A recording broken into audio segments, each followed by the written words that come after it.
Inhale, arms straight. Exhale, plank. Inhale, up dog. Exhale, down dog. Strong bandhas. Chin tucks way under. Belly button drishti.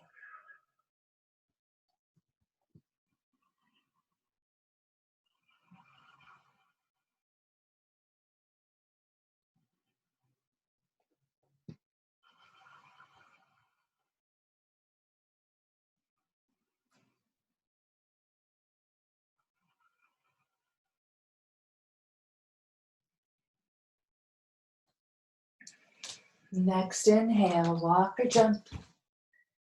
Exhale, fold. Inhale, up. Samastati. Inhale, hands up. Exhale, hands forward. Inhale, arms straight. Exhale, plank. Inhale, up dog. Hold it right there. Make your arms comfortable, wide fingers. Lift the chin. Knees can be on the mat or lifted.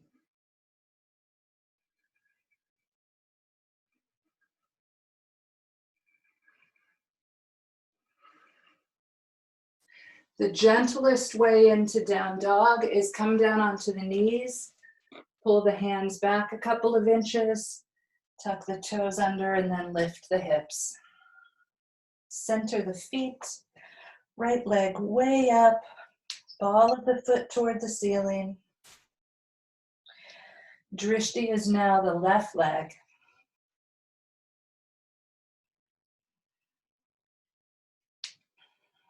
Reach up as high as you can. You're always welcome to explore range of motion. You might want to rotate the foot, bend the knee a couple times, open that hip up.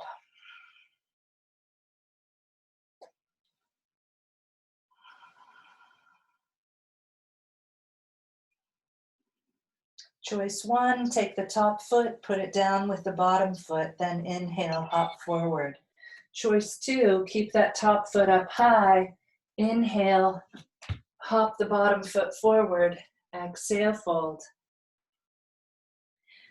Inhale up, foot comes down, hands touch at the top. Samastati. Inhale, hands up. Exhale, hands forward. Inhale, arms straight. Exhale, plank. Inhale, hold up dog. Make it comfortable, make it strong. Wiggle around as much as you want to.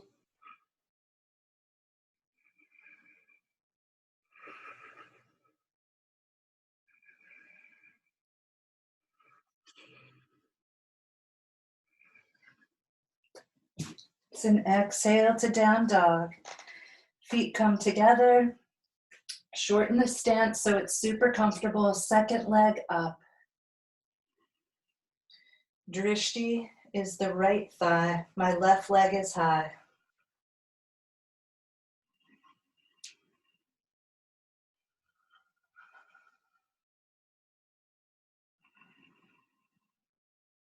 Strong Mula Bandha, nice Ujjayi Pranayama. Range of motion if you want to explore.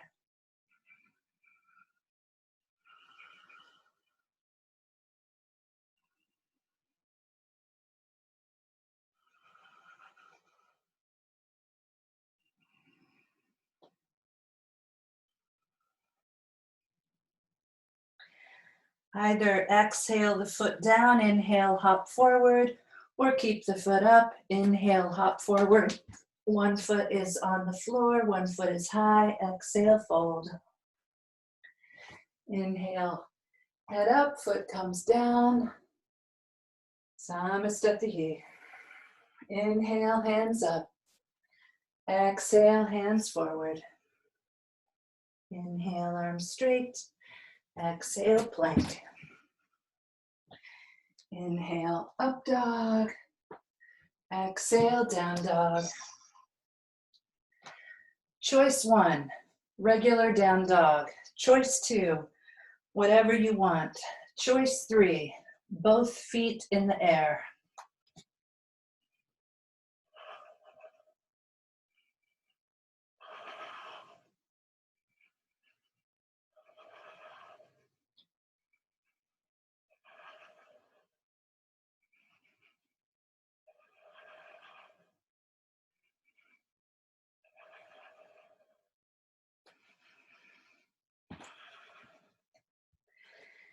It's an exhale, feet down.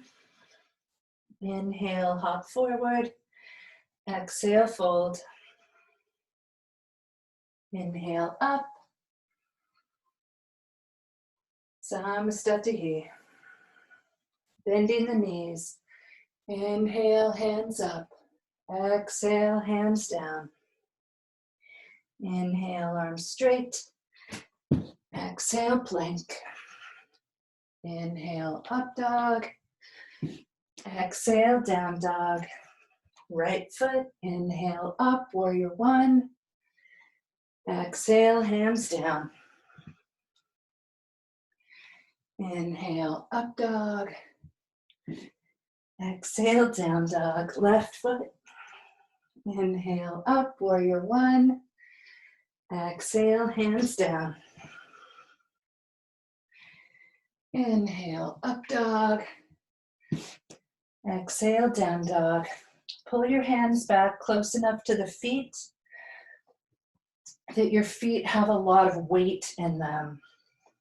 Straight elbows, shrug the shoulders. Elbows stay straight, shoulder blades move.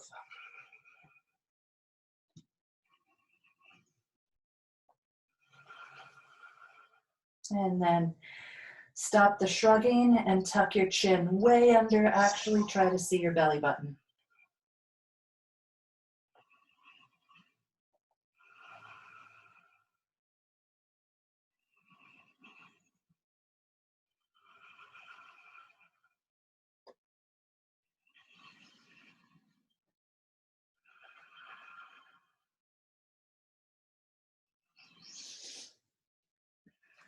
Next inhale, walk or jump. Exhale, fold. Inhale up, knees bend, kind of sit low. Samastatihi. Inhale, sit low. Exhale, hands forward. Inhale, arms straight. Exhale, plank. Inhale, up dog. Exhale, down dog. Right foot. Inhale, up. Exhale, hands forward. Inhale, up dog. Exhale, down dog. Left foot. Inhale, up. Exhale, hands forward. Inhale, up dog.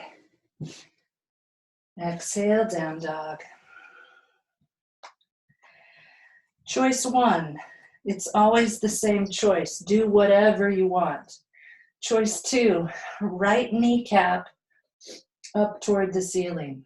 So the right leg is up and the knee is very bent.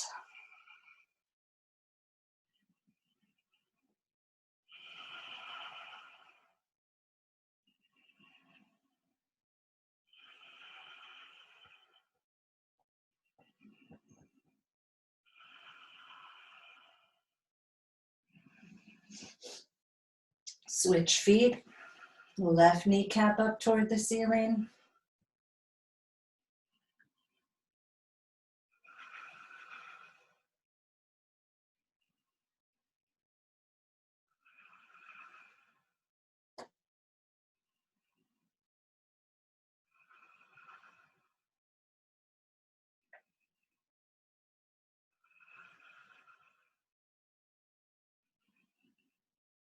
Both feet down. Walk or jump on an inhale. Exhale, forehead toward the legs. Inhale up, sit low. Samastatihi. One more. Inhale, knees bend. Exhale, hands down. Inhale, arms straight. Exhale, plank. Inhale, up dog. Exhale, down dog. Right foot, inhale, up. Exhale, down. Inhale, up dog. Exhale, down dog. Left foot, inhale, up. Exhale, down. Inhale, up dog. Exhale, down dog.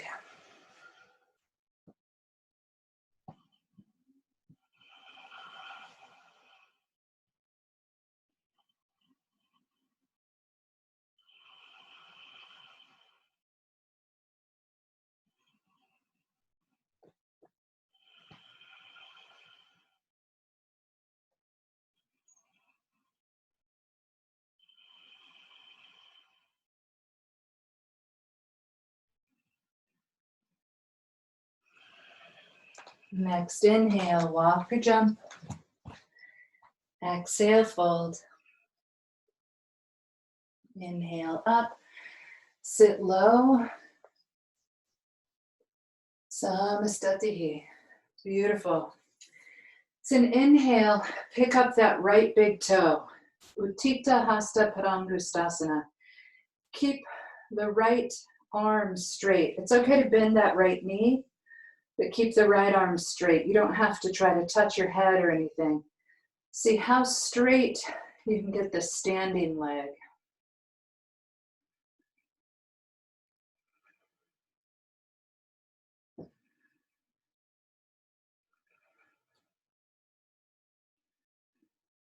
Find your breath. Strong Mula Bandha. It's an exhale to open the leg to the side. Drishti goes opposite the foot. How far your leg opens really depends on your skeleton. It doesn't matter. It can be at an angle. It can be way, way out to the side. It just depends on your hip socket.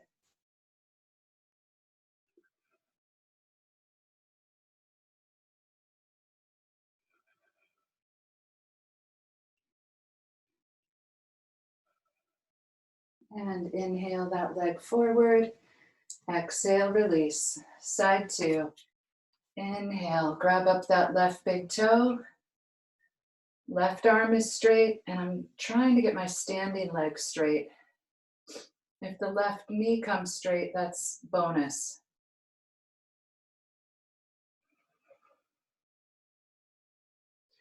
You can look past your big toe at a steady object, or you can look at your big toe.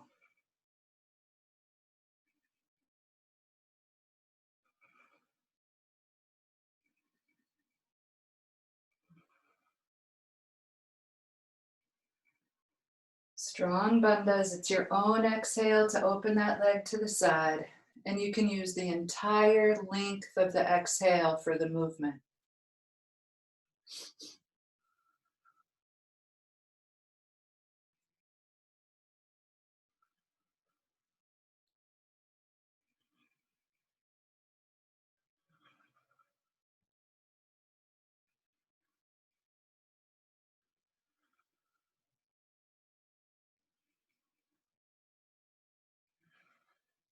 It's an inhale to move the foot forward. Nice and steady. Exhale, release. Beautiful. Inhale, pick up your right shin. The thumb points down toward the knees and the foot is flexed. When you're ready, lift the heel up toward the ceiling. So my right hand is holding my right leg. My right arm is straight. And I'm trying to straighten my standing leg.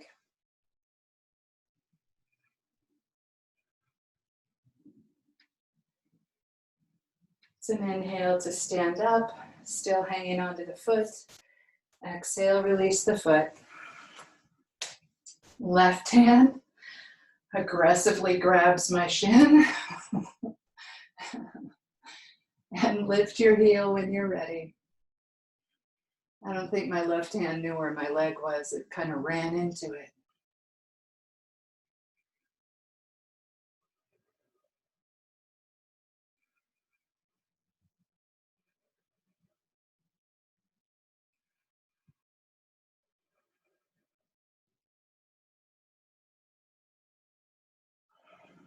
It's an inhale to stand up. Heel is toward the bone. Exhale, release the foot. This time, right leg, grab the inside of the ankle. The thumb goes into the arch of the foot. Foot is still flexed. Open up the chest. Open up that shoulder.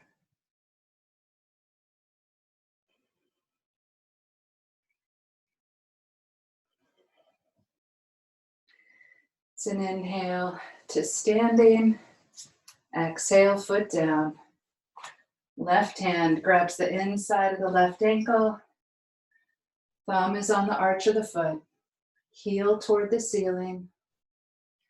And same thing, it doesn't matter how low you drop down.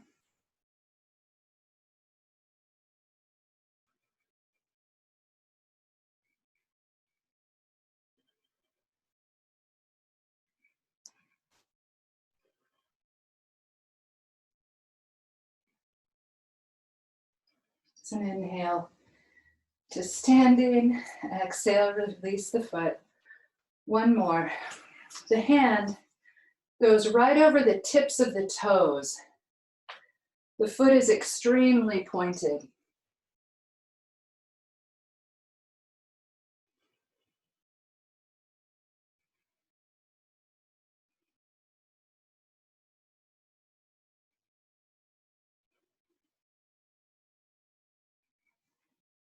It's an inhale to stand up. Exhale, release the foot. Side two, right over the tips of the toes.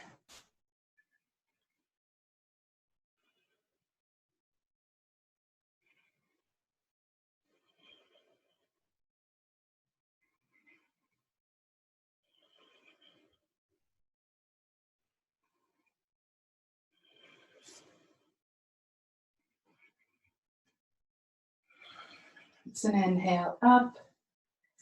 Exhale, release the foot. One more balance posture. Right knee up. You could put your heel on top of your other knee, or you can wrap like Gurudasana. Either way is fine. And then right arm on top, elbows pressed down.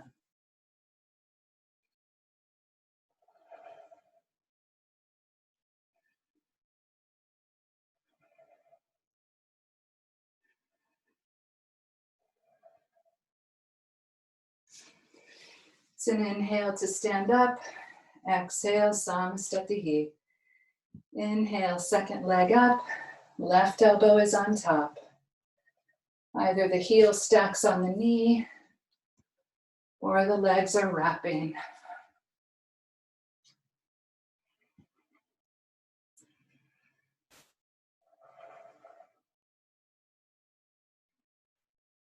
Gurudasana.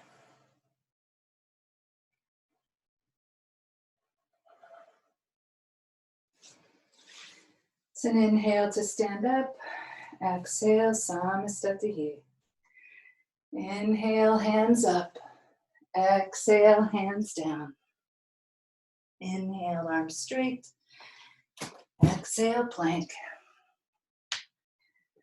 Inhale, up dog. Exhale, down dog. Bring the feet together, Vasisthasana. Probably the right hand is going to have to move a few inches forward. And you can come over onto the side of the right foot. Left hand is in the air.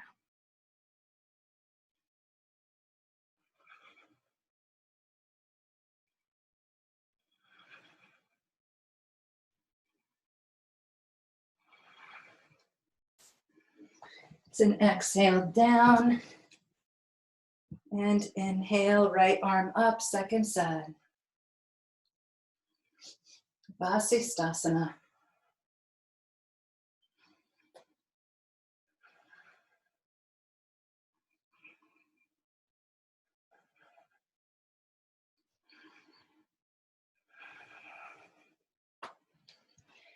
And exhale, step into a very comfortable down dog.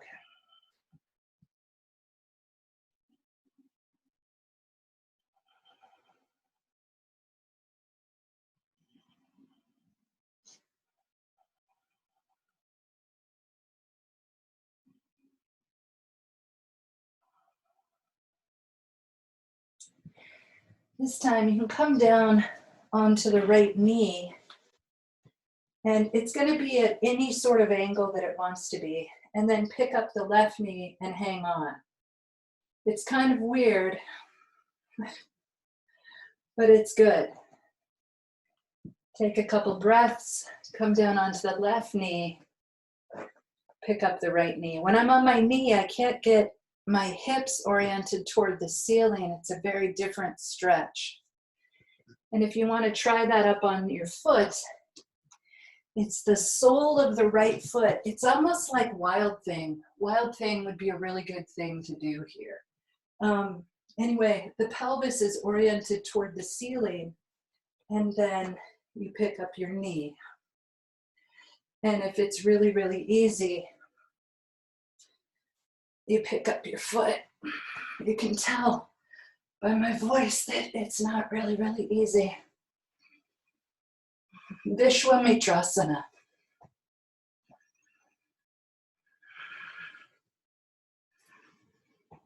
And second side. The sole of the left foot is on the floor.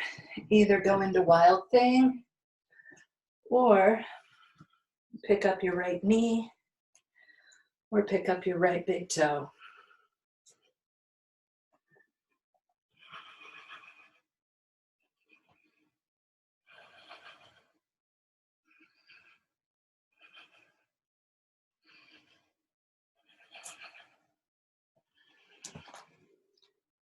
Down dog.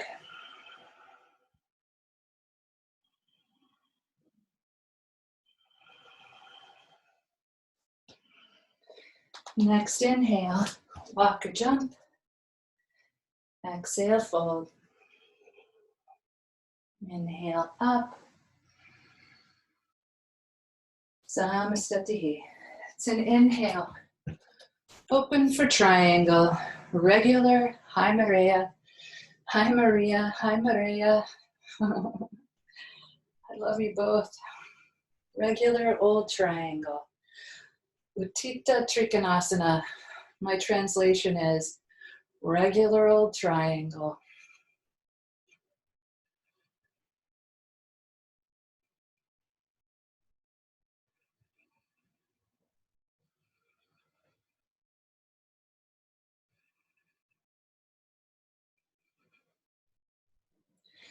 It's an exhale to put the left hand down. Keep the feet where they are. Move into Parivrtta Trikonasana, rotated triangle. And if your feet have to stay exactly where they were for open triangle, and there isn't any fidgeting at the base, the hand position may be a little different than usual.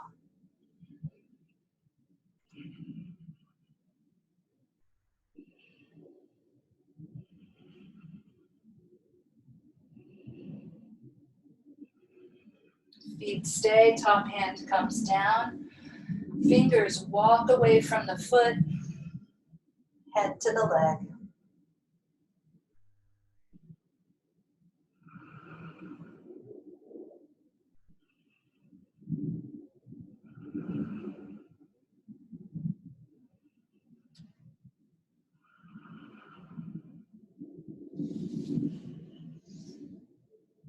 And put your hands on the floor, walk around, walk around, walk around, keeping the torso weight out of the pelvis.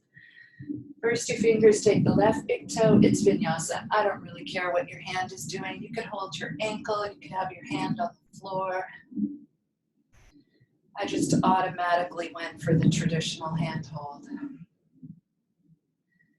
Strong Mula Bandha.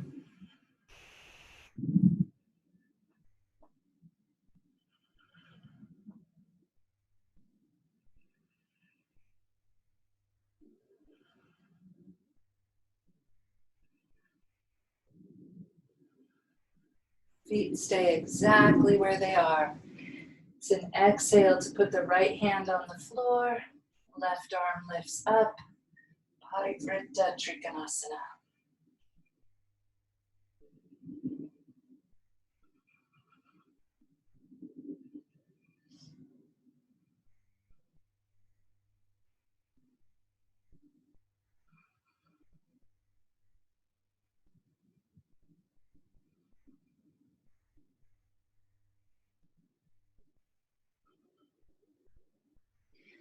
It's an exhale, top hand down, fingers kind of pull the hands forward, head to the leg.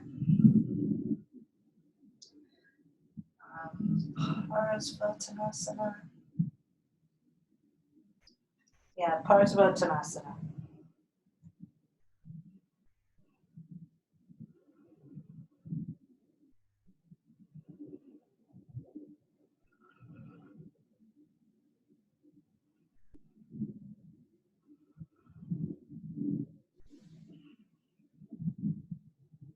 Walk the hands around to the center. Stand up when you're ready. Samastatihi. It's an inhale, jump open for wide leg, hands are on the hips. Instead of taking the hands to the floor, put them up the back in prayer position.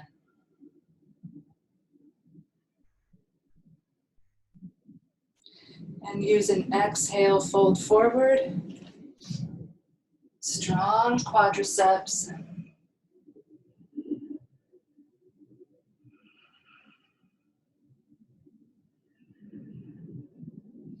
So nice for the breath.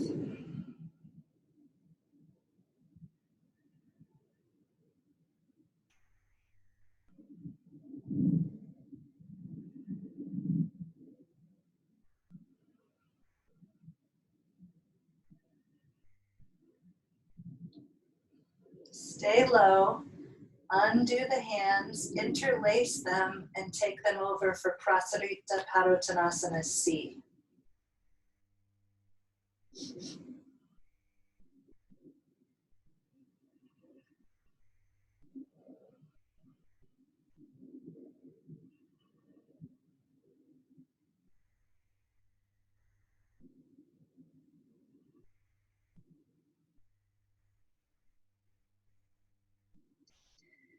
Switch which hand is interlaced on top, stay low.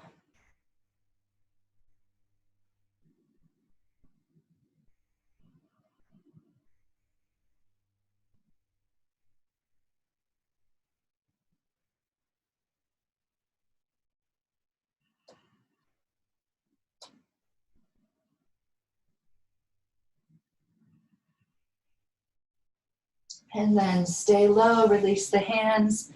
Take any position that you want to.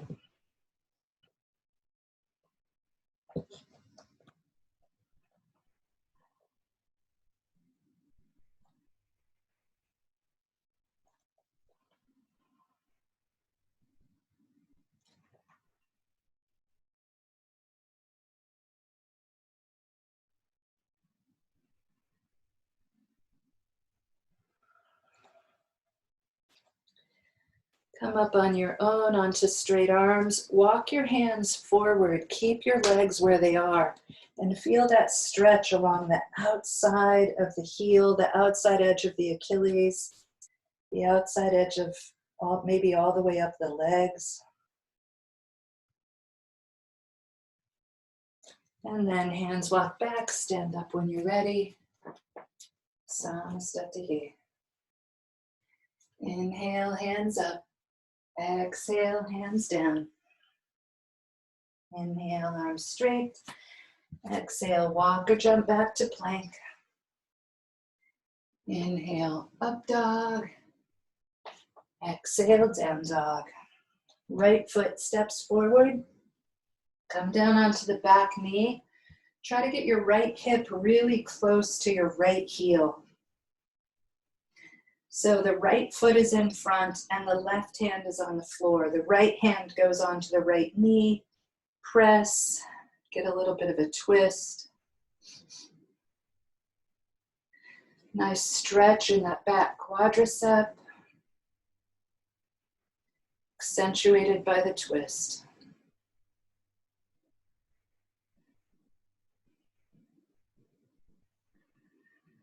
Nice. And then release. You can have both hands on the floor, or you can do whatever you want, or you can lean your arms onto that front knee. I really put my body weight on top of my front leg to stretch out my front calf.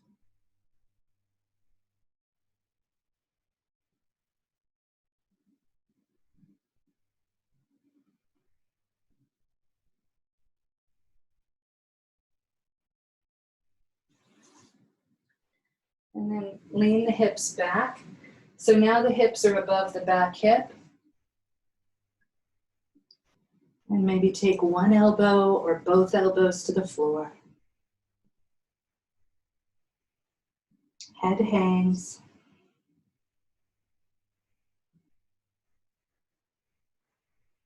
If you want a little more, interlace the hands so that the arms are more secure.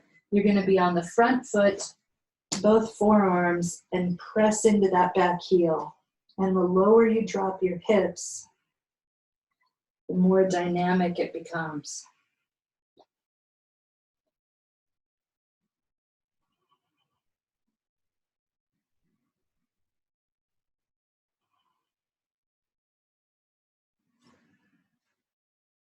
Bail out any way you'd like. Switch sides. Left foot is forward, right hand is on the floor, left hand is on its own knee. Feel that nice twist.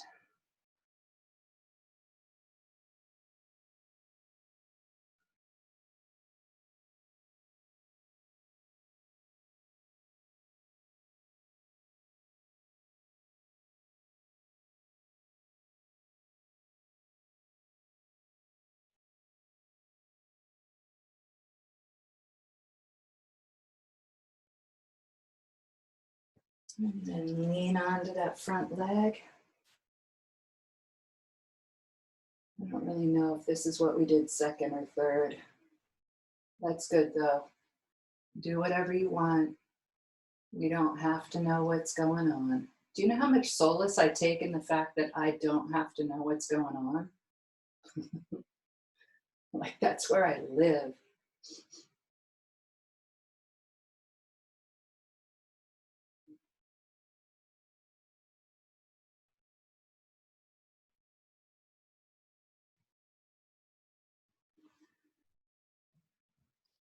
I think that was the second one.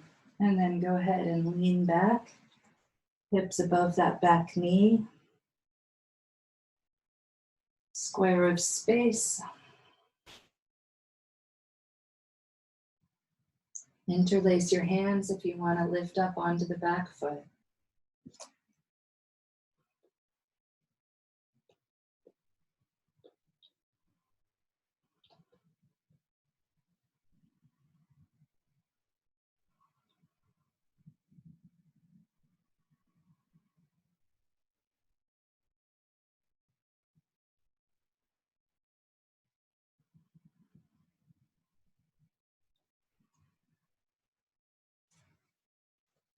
Come out any way you like. Right foot forward. Choice one. You're going to like choice one. Choice one, regular pigeon, whatever you want to do. Choice two, Hanumanasana. Front foot is flexed. Slide it forward. And then whatever feels best. We're going to be in for 15 breaths, so you have a chance to change into 3 different positions.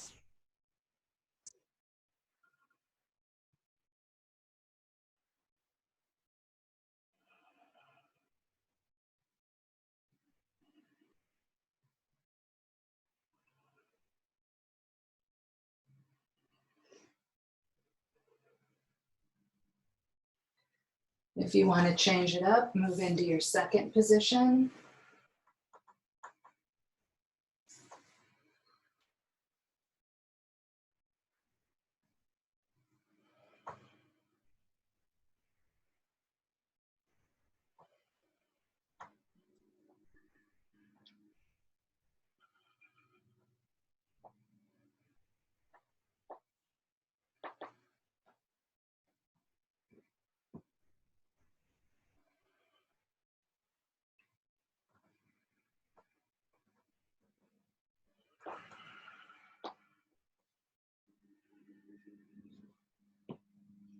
And then you can move into the third position.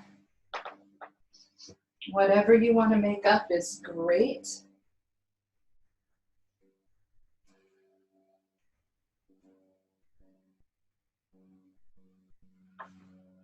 Vinyasa practices offer us a chance to explore things with no rigidity.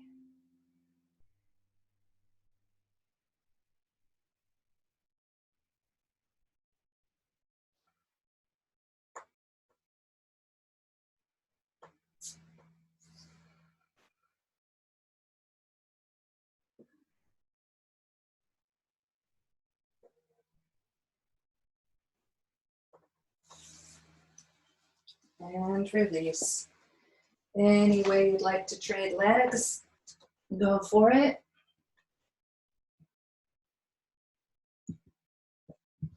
Now, this reminds me of a topic.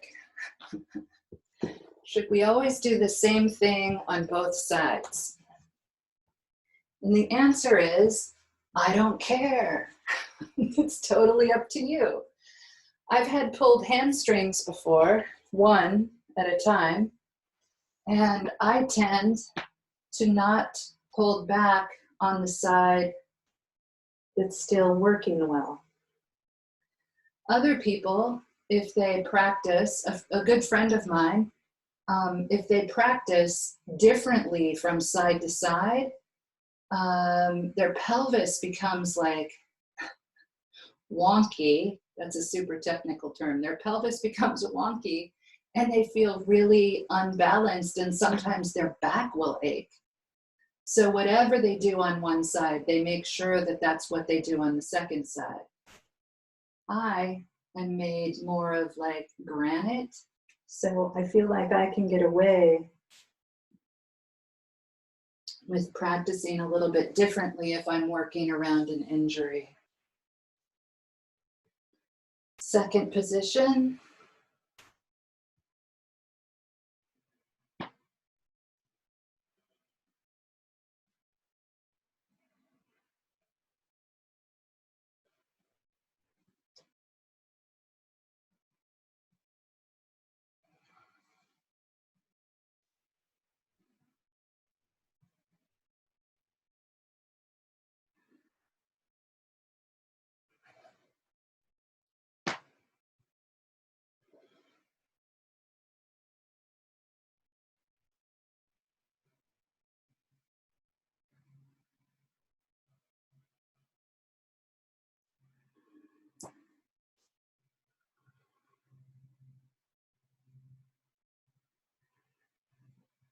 And third position.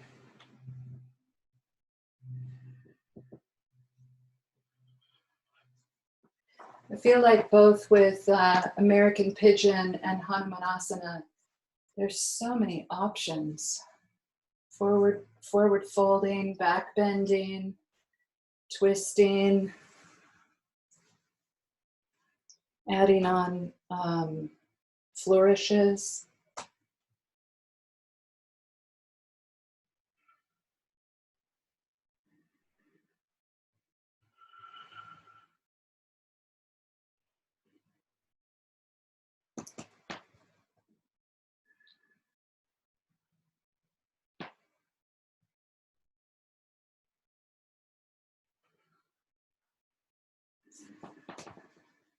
And come out any way you'd like. Lie down onto the belly.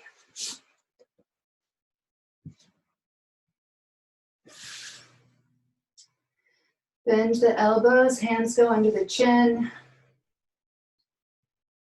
Bend the knees and wag the feet from side to side. This should feel like a nice massage on your quadriceps. Loosening up the sacrum, maybe loosening up the hips, and massaging the quadriceps that have been working and stretching, working and stretching.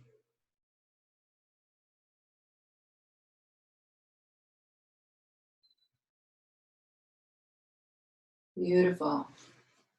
Come up onto both elbows, half frog. One foot comes down toward the floor. Maybe the hand turns around.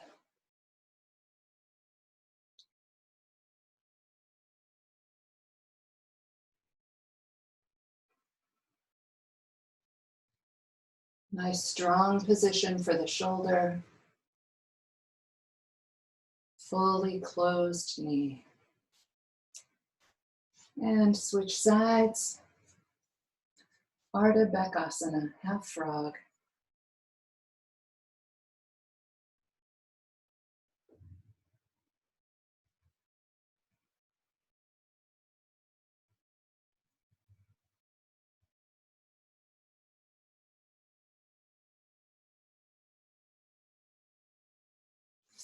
Beautiful.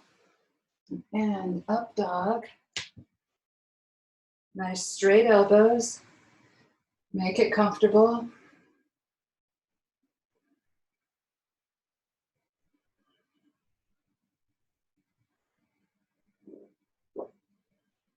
And then release the chin. Look at the floor. Bend the knees, big toes touch. The feet may not even be pointing toward the head. If it's easy, close those knees up, touch your feet to your head.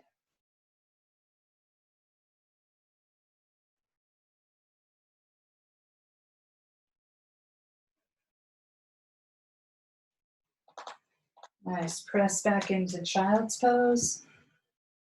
Balasana.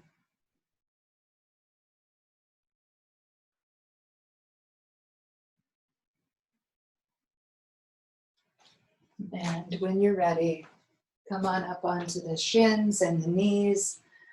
One-sided Ustrasana. So one arm goes up, grabs a rope hanging from the ceiling, and barely, barely, barely lets us even come down onto one arm. So one arm is way up high, and one hand is on the heel.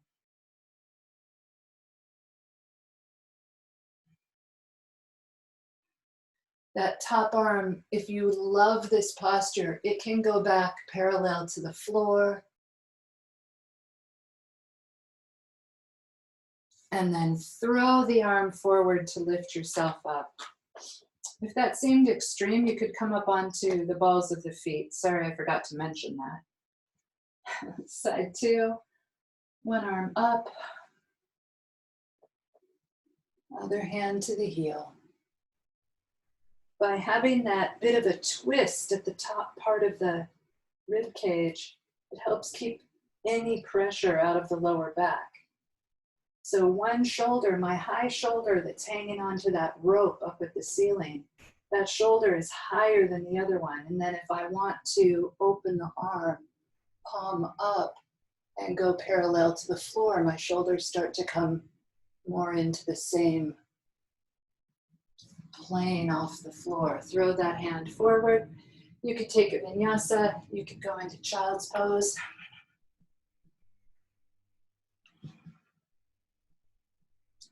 So I want to work on camel for a few minutes here. So you might want to sit onto your heels.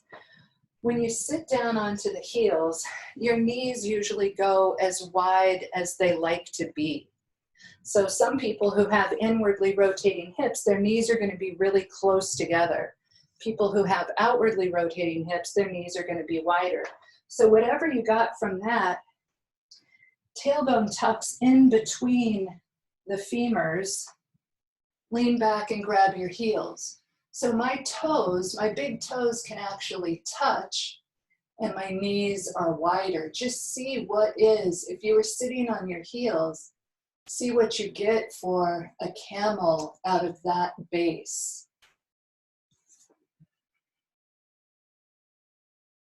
And then come up whenever you're finished. You don't have to stay a long time. So the options are, how close do you want your knees and how close do you want your feet? You might end up really liking, if you have inwardly rotating hips, you might really like your knees to be closer and your feet to be wider. I do all of these variations on camels about once a month, which doesn't seem very often, but you know, over hundreds of years, it seems like enough. So, hi Olivia, bye Olivia, I just glimpsed you. I love you, I hope you have a great day. So anyway, vary up the distance between the feet and the distance between the knees, and you do not have to keep your shins parallel to each other. Hannah, I like that. And you will find where you want to be naturally.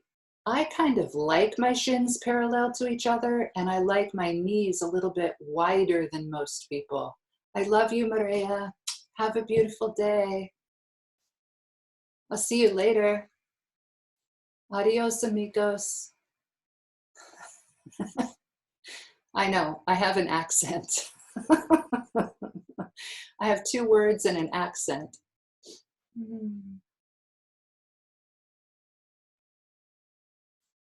So take as many camel variations as you want. Oh, I like that. Maura, I like that. That's clever with the shoulders. Nice, Hannah. Nice, Nicole.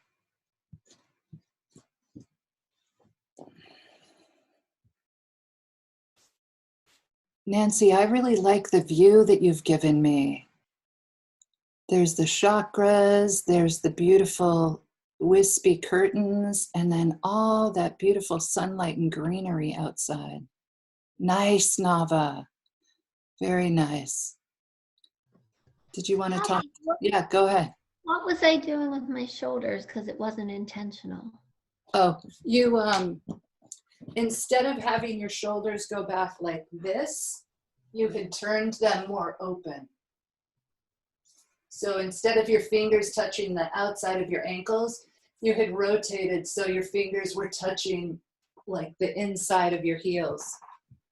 Oh, I think that's what I always do. I didn't realize. It's good. I didn't realize that the traditional. I never look at any of us. Like, yeah, you might have been doing that for a long time, but I never noticed. Oh, okay. But traditionally, it's taught with the hands like on the outside of the ankles. Yep. Oh, okay. So I'll have to try that next. Just like in bow, in Ashtanga, you grab the outside. In some other places, you grab the inside. Okay. Yeah. Great. Cool. Okay, beautiful back bends, optional anything. And the next posture I want to work on, I don't care how you get here. I just like climbed around on the floor. It's going to be pulling the heels under for the whale tail. And at first, it feels a little bit like shoulder stand, and my legs are slightly pointing up. And my heels are under my bum, and my knees are wide. And then the more I climb up onto my feet, the more these femurs get parallel to the floor.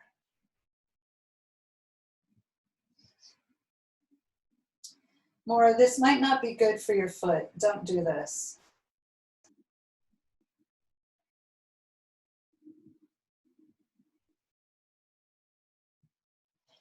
You could stretch out your hands for regular back bend.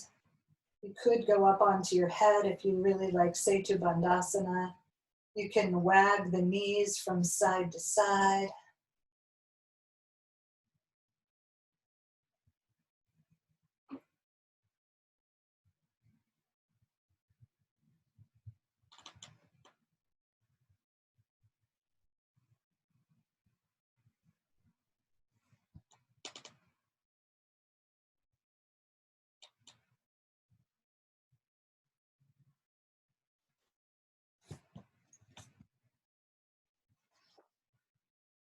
And when you're finished, come down onto your back. Pull the knees in toward the chest. And eventually we're going to do another little hip sacrum thing. Feet go on the floor, they go to one side, go to the other side, one side, other side. Rolling across your bum, rolling across the sacrum. Little twists.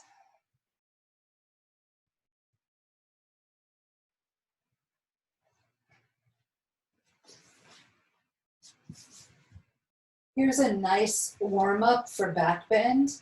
You use one hand to tuck the fingers under the shoulder, which is already amazing. And then you pull the elbow into alignment so that the forearm is straight up above the wrist. And then you press that elbow away. It's going to lift the shoulder up off the floor.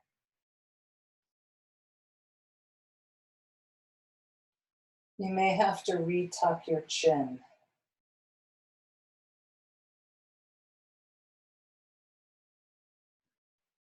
And then second side, assist the fingers under the shoulder. Get the elbow so it's right above the wrist and then press it away from the body.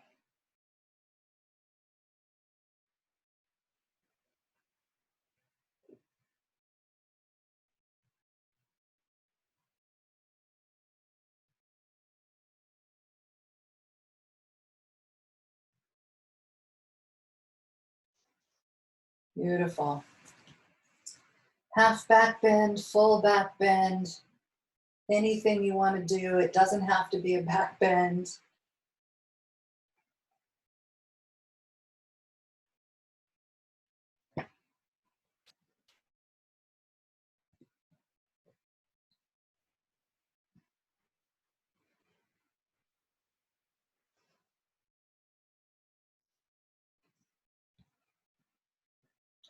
Whenever I take the time to do those, tuck the hand, press the elbow away, blah, blah, blah, kind of like not that exciting. Whenever I take the time to do that, my back bend feels so much better. Nice, Maria.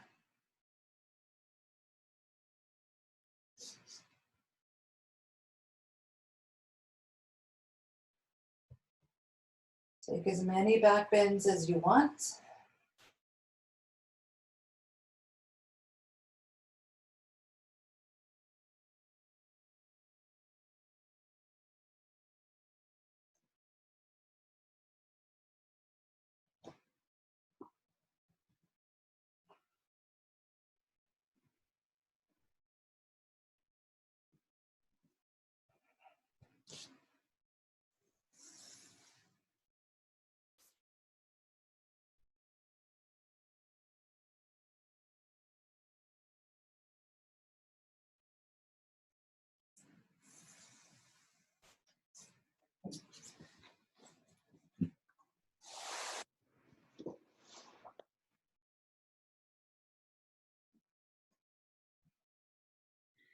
And when you're finished with your back bends,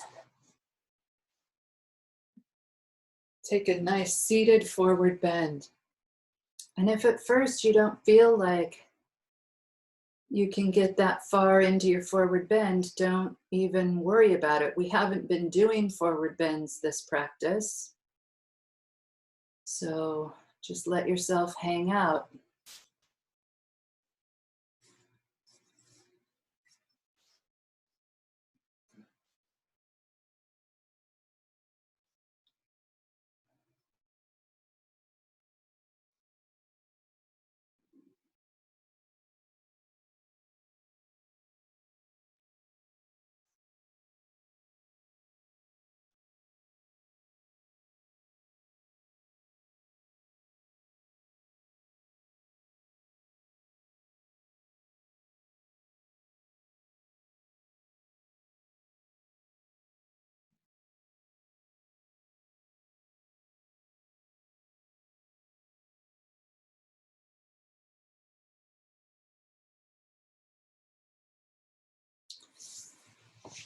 And from your forward bend, move into Janushirasana A and just let it be relaxed.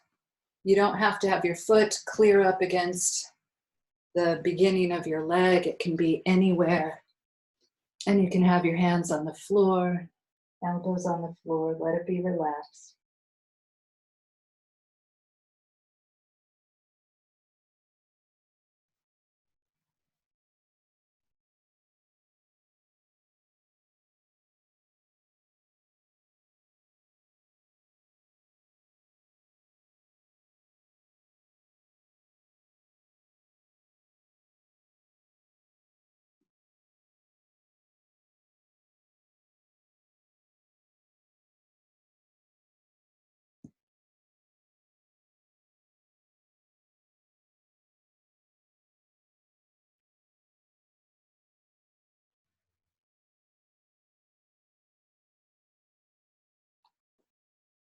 Second side whenever you want it.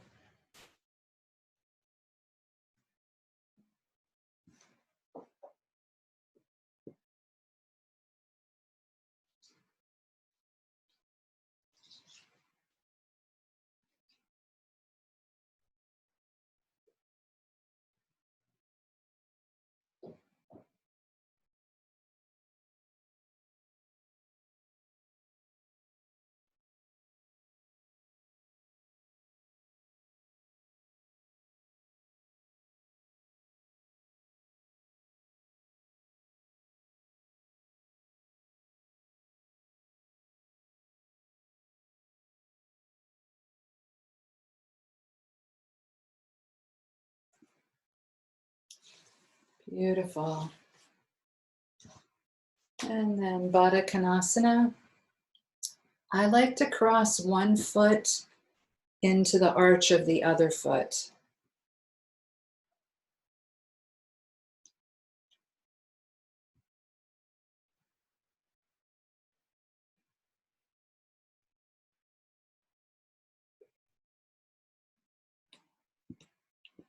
Hannah, let me think about this. Hannah, you know what?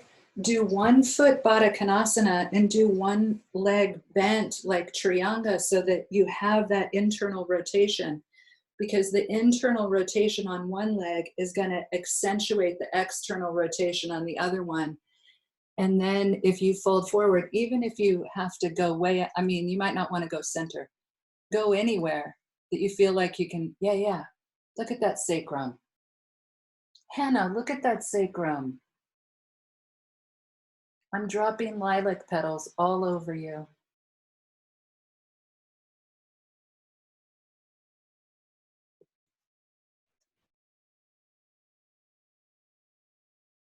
And then opposite foot on top or opposite setup.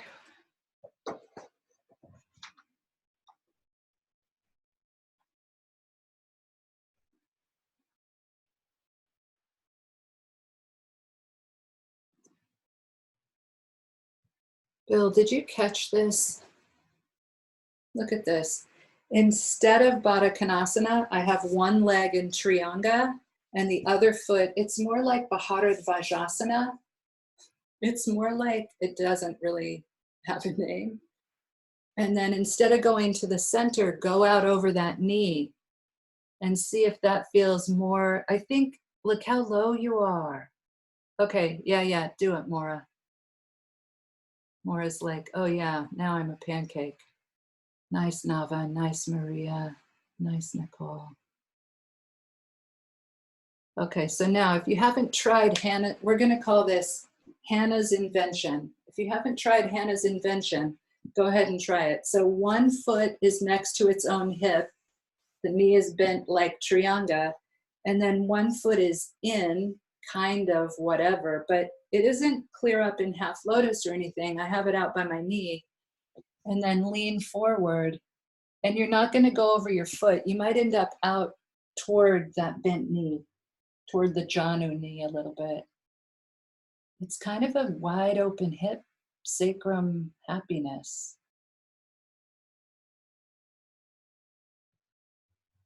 That is right.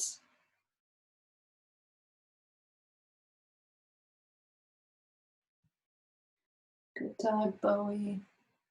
Bowie's super excited about this posture. Try the next side.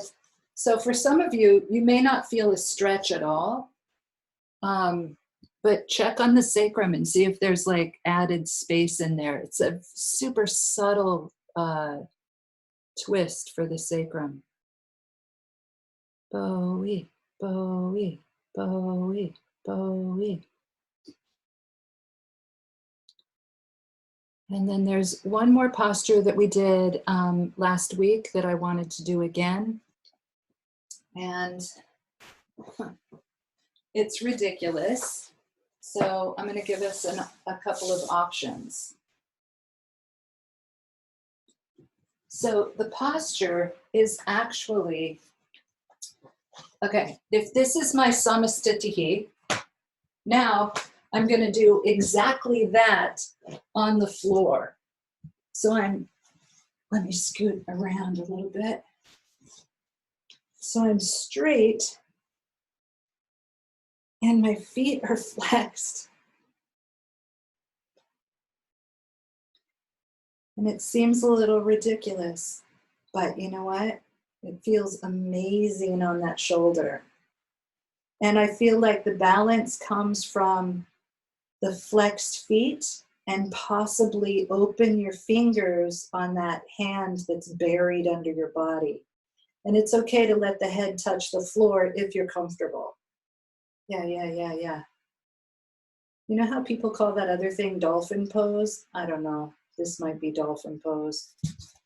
Oh, actually, this actually has a name. It's an advanced, I think it's an advanced B.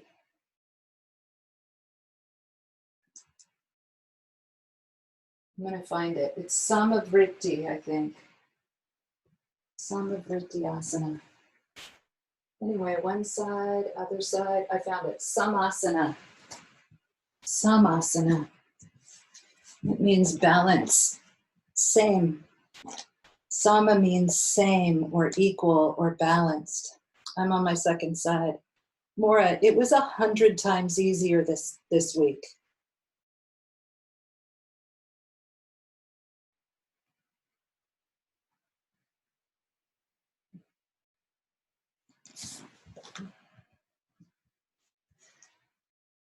Beautiful.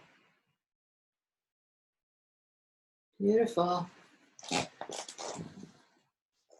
Nice. It's also a good warm-up for headstand, handstand, forearm stand, shoulder stand, anything you want for an inversion. If you need to eat breakfast or go to work, I understand.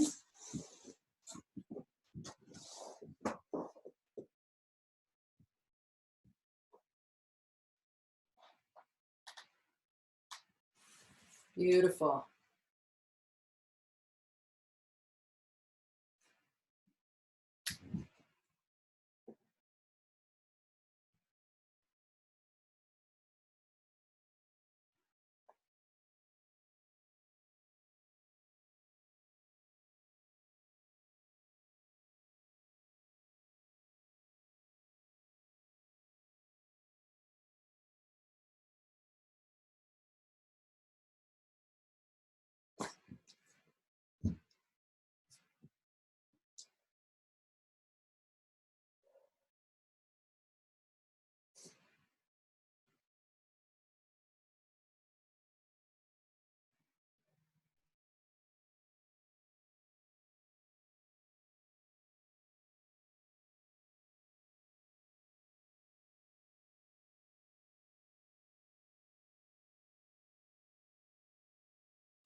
And then any shoulder stretches that you'd like to do.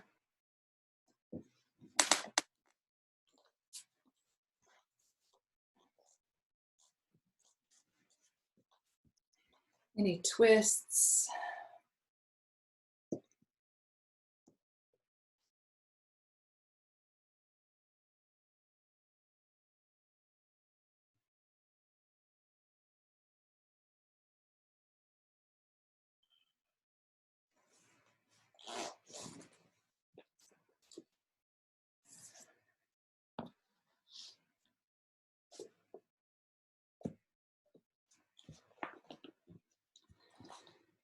The yoga of spontaneity.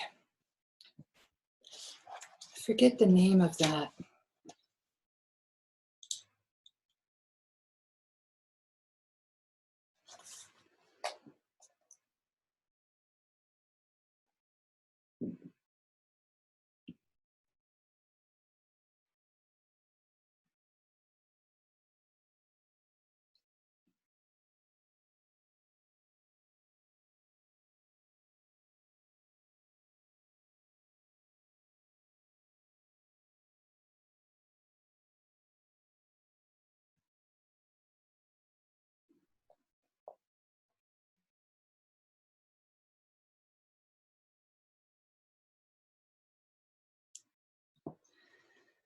This is Vimalananda. This is Vimalananda telling Robert Svoboda a story. There once was a man who did penance of Lord Shiva for 100 years without ever having any personal experience of him. As this fellow lay dying, he thought to himself, "What is this? Is all my penance for nothing?" He should have remembered that just as a matter of indestructible, all action must bear its fruit. It is only a question of time. Time exists only for us mortals, not for the immortals. Nature's wheels turn very slowly, like those of a steamroller. But like the steamroller, nature crushes everything in her path.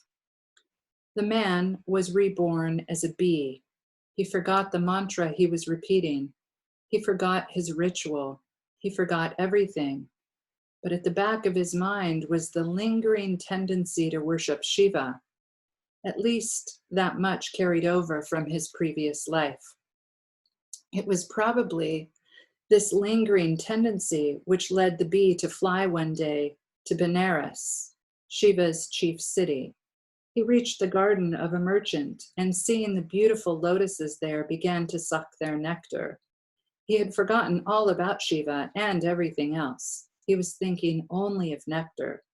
He became so drunk on nectar that he didn't notice that night fell, and the lotuses closed while he was inside of one of them. He was trapped. What to do?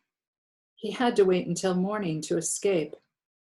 The next morning before dawn, the merchant went out to his garden, cut the lotuses that held the bee, took it into his worship room and said, "Boli," and put the lotus atop his image of Shiva. When the sun rose, its rays fell onto the lotus, which opened and allowed the bee to exit. Lord Shiva, who knows past, present, and future, said to himself, "Wah, wah, here is a man who worships me and does penance for 100 years and then dies and comes back as a bee to sit on my head. Varom Bari," it says, "ask for a boon." The bee said, "What Varom Bari? Now, that would have been useful when I was a man. Now make me like you are." And immediately he became just like Shiva. In fact, he became one of Shiva's closest attendants, an immortal. At this point, Lizzo jumped up and began to lick Vimalananda's face insistently, demanding immediate attention, that's the dog, and so ending the conversation. This struck me as a sort of omen, a confirmation that all Vimalananda had been saying was a reinforcement of the lesson.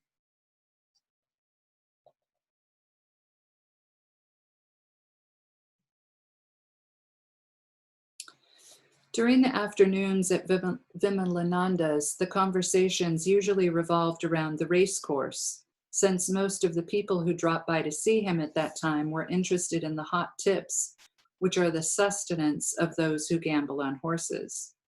Those who were more interested in hearing him discuss spirituality would come in the evenings, when he would relax and let his mind focus on reality. One night, after overhearing a couple of his spiritual children speaking knowingly of devotion and knowledge, he felt he needed to put the record straight. In sadhana, either there can be my wish or there can be thy wish. If my wish exists, I follow the path of jnana, trying to become a jnani. If only thy wish exists, I follow the path of bhakti, aiming to become a bhakta, a devotee. These are the only two possibilities. Our wish cannot exist because then duality is present. Duality is something in between, neither here nor there. And in this in between, it is of no use spiritually. You should be either here or there. If you are here, worshiping the divine in your own being, then you are a jnani, and your wish exists. If you are there, you worship an external form of the divine, and you are a bhakta. There is no third way. On the path of jnana, the guru helps the disciple take out the astral body with his physical body still alive. It hurts the disciple a little because his astral body has completely forgotten its true nature. It self-identifies so completely with the physical body that it is hard to make the split. But when it is finally done, the disciple knows what it was worth, because now they can enter their own causal body and choose the karmas they want to pay off at their own pace and their own terms. And all they have to do now is follow the adesha, commands and instructions of the internal guru. Adesha means Adya Isha, the first deity, the internal voice which tells the disciple what to do and when. On the path of bhakti, the guru arranges everything, and the disciple's only job is to maintain continuous devotion. Which is better? Asked a listener who came infrequently to Vimalananda's den. There is no better or worse. It depends entirely on the sadhaka and the guru. The result is the same. Once in Janeshwar, Maharaji was traveling on a pilgrimage with a group of other saints. It was very hot that day, and they were all thirsty. The only well they could find had no bucket. How were they going to get water? First, Janeshwar's brother, Nivritti Nath, who had taught Janeshwar the path of jnana, used his yogic powers to go down himself into the well and bring up water. Next, Namdev, who taught Janeshwar the path of bhakti, started to sing a song in praise of the Lord. His devotion was so profound that every living being in the neighborhood, even the trees and plants, became filled with the love of God. Soon, even the water of the well began to overflow its rim out of sheer joy at hearing Namadev sing God's praises. Then Janeshwar realized that he had seen the end result of both of the paths of knowledge and devotion, and he asked his beloved deity, Vitala, for permission to leave his body, because there was nothing left for him to see in the world. Silence descended for a moment as we all contemplated that scene, and then Vimalananda continued. Let's think about it in terms of subtle body, the nadis and kundalini. Bhakti and jnana are the two roads to the ajna chakra. Whoever follows the path of jnana must concentrate on the sun. The ancient Vedics all followed the path of jnana, and they were all basically sun worshippers. What happens to a man who looks into the sun? He becomes blind, literally blind if he looks literally at the sun, and blind to the world if he stares at the sun of jnana. When you become blind to all differentiation, all name and form, you can see nothing, which is not one reality. A sun worshipper follows the Ganga, which here represents the right nostril, the Surya Nadi. The person who follows the path of bhakti uses their rituals the left nostril, the Yamuna, which represents the moon. This takes a little longer than the path of Yana, and even in the external world, the Yamuna river is longer than the Ganga. It meanders where the Ganga is direct. Yama, the messenger of death himself, who happens to be the brother of the river Yamuna, says that if one takes a bath in the Yamuna on Bahu Bija, Brother's Day, then all one's karmas are washed away. So people flock to bathe in the Yamuna on that day, but they are fools. What Yama means is Yamana of the body, the left nostril. Of course, for a person to be overcome by bhakti is rare, though it is easy for a woman. A man must develop a waxen heart, a secret internal love. What happens to someone who stares at Luna, the moon? Lunacy, madness. When you achieve Mahabhava Samadhi, emotional highlights, you go mad with uncontrollable love and joy. The moon stands for the mind and is cool, yet you get a delicious coolness and lunacy from the moon. It is this sweet madness that makes falling in love so wonderful. The sun also loves you, but the sun is so intense that it burns you to a crisp without any interval of love play in between. The sun teaches you selflessness. Selflessness is your worst enemy. The sun teaches you selflessness. Selfishness is your worst enemy, true, but without at least some selfishness, there is no love. Which is better, therefore, depends on you. But remember, if you choose to follow the path of Yana, you will be using Surya Nadi, which will heat you up. The path of knowledge is dangerous nowadays because there are so many temptations. If your physical appetites are even slightly stimulated, it becomes most difficult to control them. So many good yogis have gone to the West and ruined themselves. They had good intentions, but they did not realize, or perhaps forgot, that a yogi can be a bhogi, an enjoyer of sense pleasures at the same time. Bhakti is much safer because you use Chandra Nadi, which keeps you cool. It takes longer, but there is no danger of falling. That was kind of cool and fascinating in our lineage because in Krishnamacharya's Yogamakaranda, the second, I don't even know how to explain it. He has two different versions of the Yogamakaranda. Or perhaps it's like the second part. I don't know. I don't know what his intentions were with writing two different versions. But anyway, he has a list of pranayama, and in his list of pranayama, he only mentions Surya Bidana. He doesn't mention Chandra Bidana. But when we do long form pranayama, we get to do both. And it's the only time I've seen Chandra Bidana and Surya Bidana practiced in equal measure. So it sounds to me like Krishnamacharya was everything, but it sounds like in that lineage he would have been one of the sun worshippers. Anyway, thank you for coming.